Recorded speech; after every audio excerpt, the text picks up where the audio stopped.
উমর রাদিয়াল্লাহু আনহুর মতো মানুষ নবীর কাছে এসে বলছেন সাল্লাল্লাহু আলাইহি ওয়াসাল্লাম, ইয়া রাসূলুল্লাহ ওয়াল্লাহি লা উহিব্বুক, আল্লাহর কসম করে বলছি আমি আপনাকে অনেক মহব্বত করি, ইল্লা মিন নাফসি, আমার নফসের চেয়ে বেশি না। মানে আমি আমার জানের চাইতে আপনাকে বেশি মহব্বত করি না। কথা কি বুঝতে পারতেন কি? মানে আমি আপনাকে অনেক মহব্বত করি ইয়া রাসূলুল্লাহ, সবকিছু থেকে বেশি মহব্বত করি, কিন্তু আমার নিজের জানের চেয়ে বেশি না। নবী সাল্লাল্লাহু আলাইহি ওয়াসাল্লাম বলেন, লা ইয়া ওমর, এখনো মুমিন হওনি ওমর। কাকে বলছেন? কাকে বলছেন? জান্নাতের সার্টিফিকেট প্রাপ্ত একজন মানুষকে। লা ইয়া ওমর, এখনো হওনি। তখন নবী সাল্লাল্লাহু আলাইহি ওয়াসাল্লামকে তিনি একটু পরে আবার বলছেন, ইয়া রাসূলুল্লাহ ওয়াল্লাহি আলান, এখন লা হাব্বা ইলাইয়া মিন কুল্লি শাই হাত্তা মিন নাফসি, এখন থেকে আপনি আমার কাছে সবচেয়ে বেশি প্রিয় সবকিছু থেকে, এমনকি আমার নফসের থেকেও বেশি প্রিয়। তখন নবীজি বলছেন, আলান ইয়া ওমর, হ্যাঁ এখন ওমর, এখন তুমি মুমিন হলে।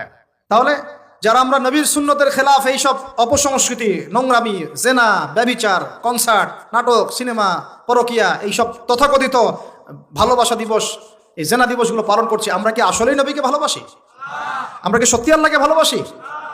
আল্লাহ পাক আমাদেরকে বোঝার তৌফিক দান করেন না, জাহিলিয়াত থেকে ফিরে আসার তৌফিক দান করেন। এরকম প্রচুর ঘটনা। ভালোবাসা তো এগুলোর নাম। ভালোবাসা কাকে বলে জানেন? সাহাবীরা বাসায় যেতেন, আবার দৌড় দিয়ে আসতেন নবী সাল্লাল্লাহু আলাইহি ওয়াসাল্লামের চেহারাটা একটু দেখার জন্য। এটা নাম ভালোবাসা। আপনারা যদি উমরা করতে চান, হজ করতে চান, দেখবেন বারবার আপনার নবীর রওজায় গিয়ে সালাম দিতে মন চাইবে, যে আরেকবার দেখা করে আসি, আরেকটু দেখা করে আসি, আরেকবার সালাম দিয়ে আসি। ভালোবাসা কোনো স্বার্থ আছে এখানে?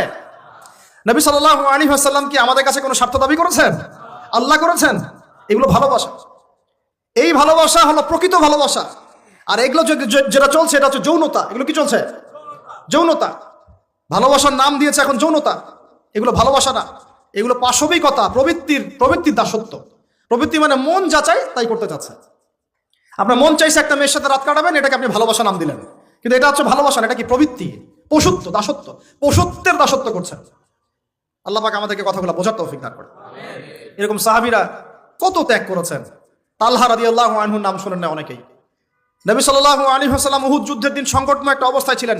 তালহা রাদিয়াল্লাহু আনহু একা নবী সাল্লাল্লাহু আলাইহি ওয়াসাল্লামকে ঢাল হিসেবে পিঠ পেতে দিয়ে আসেন, উনার দিকে কোনো তীর যেন আসতে না পারে। শেষে দেখা গেল তার গায়ের মধ্যে 40 থেকে 50টা তরোয়ারের আঘাত আছে, তীরের খোঁচা আছে, বর্ষার খোঁচা আছে। এই অবস্থায় তিনি নবীকে কাঁধের মধ্যে নিয়ে উহুদ পাহাড়ে উঠেছেন নবীকে সেভ করার জন্য। এটা ভালোবাসা। এটা কি? কোন স্বার্থে? কিসের স্বার্থে? দুনিয়ার স্বার্থে? জান্নাতের স্বার্থে। একজন সাহাবী বাড়ি নির্মাণ করেছেন, তো নবী সাল্লাল্লাহু আলাইহি ওয়াসাল্লাম দেখে একটু খালি, মানে হয় না, তুমি কে, কার বাড়ি এটা? বললেন আচ্ছা অমুক সাহাবীর বাড়ি।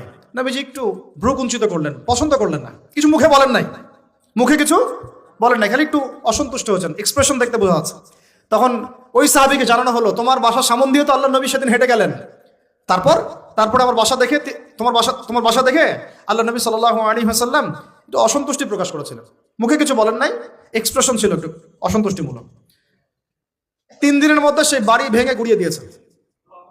যে বাসা দেখে আল্লাহ নবী সন্তুষ্ট হন, আমি বাসা রাখবই না। ভালোবাসা কিসের জন্য?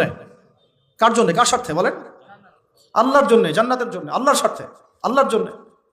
কতগুলো বলে শেষ করবো আপনাদেরকে। সাদ বিন আবি ওয়াক্কাস রাদিয়াল্লাহু আনহু উহুদ যুদ্ধে এইরকম করে তীর নিক্ষেপ করছেন। আল্লাহ নবী বলছেন, ইয়া সাদ, হে সাদ, তীর ছুড়ো, তোমার জন্য আমার পিতামাতা কুরবান হোক। আশপাশে 9 জন ছিল, তার মধ্যে একজন করে শহীদ হতে শেষে 2 জন বেঁচে থাকলো, সাদ বিন আবি ওয়াক্কাস, তালহা বিন উবাইদুল্লাহ রাদিয়াল্লাহু আনহু। এগুলো তারা কেন করেছেন? ভালোবাসার জন্যে। ভালোবাসা এগুলোর নাম। কতগুলো বলে শেষ করবো আপনাদেরকে, বলেন। নবী সাল্লাল্লাহু আলাইহি ওয়াসাল্লামের কাছে একজন সাহাবী আসেন ইসলাম কবুল করতে এসে হাতের মধ্যে কিছু বালা, আংটি থাকে না, এগুলো ছিল, এগুলো খুলে ফেলে দিয়েছেন নবী সাল্লাল্লাহু আলাইহি ওয়াসাল্লাম, খুলে ফেলে দিয়েছেন। তো একটা খুব দামি সোনার আংটি ছিল, ফেলে দেওয়ার পরে অনেকে বলছে, তুমি তখন মুসলিম হয়েছো, ইসলাম কবুল করেছো, তো আচ্ছা ঠিক আছে, ওইটা না হয় নবীজি পড়তে নিষেধ করেছেন, তুমি ওইটা নিয়ে বিক্রি করে দাও, বিক্রি করে না হয় ওই টাকা দিয়ে অন্য কিছু করো। উনি বলছেন, কখনো না, আমার হাত থেকে আল্লাহ নবী খুলে একটা জিনিস ফেলে দিয়েছেন, আমি সেটা আবার নিতে যাবো? কিসের জন্য এগুলা? এটা ভালোবাসা, মুহাব্বত। আল্লাহ পাক এটাই কোরআনে বলছেন যে, কুল, হে নবী আপনি বলে দিন, ইন কুনতুম তুহিব্বুনাল্লাহ, তোমরা যদি আল্লাহকে মহব্বত করেই থাকো, আল্লাহকে সত্যিকার অর্থে ভালোবেসেই থাকো, ভালোবাসা দাবি করেই থাকো, ফাত্তাবিউনি, তাহলে নবীর আনুগত্য করো, ইউহিব্বুকুমুল্লাহ, তখন আল্লাহ তোমাদেরকে ভালোবাসবে, ওয়া ইয়াগফির লাকুম যুনুবাকুম, তোমাদের সব গুনাহ আল্লাহ মাফ করে দিবেন, আল্লাহু গফুরুর রহিম। এই হলো ভালোবাসা। ভালোবাসা মানে কি? ভালোবাসা মানে হচ্ছে আস-সামউ ওয়াত তাআ, আমি নবী, আল্লাহ এবং তার রাসূলের কথা শুনবো এবং আনুগত্য করব, শুনবো এবং এর নাম ভালোবাসা। শুনবো, আনুগত্য করবো, তাহলে আমরা কি শুনবো, কি আনুগত্য করবো? আমাদেরকে প্রথমে কোরআন পড়তে হবে, কোরআনের অনুবাদ জানতে হবে, কোরআন অনুযায়ী জীবন করতে হবে, 5 ওয়াক্ত নামাজ পড়বো ইনশাল্লাহ, হালাল খাবো, জাকাত দিব, রমজানের সওম রাখবো, নবীর সুন্নাহ অনুযায়ী জীবনযাপন করব, এবং সুন্নাহ বিরোধী, কোরআন বিরোধী, ইসলাম বিরোধী কোনো কাজে আমি লিপ্ত হব না। এই তো ভালোবাসা।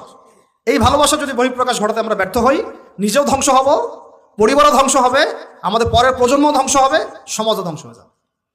আল্লাহ পাক আমাদেরকে বোঝার তৌফিক দান করে না।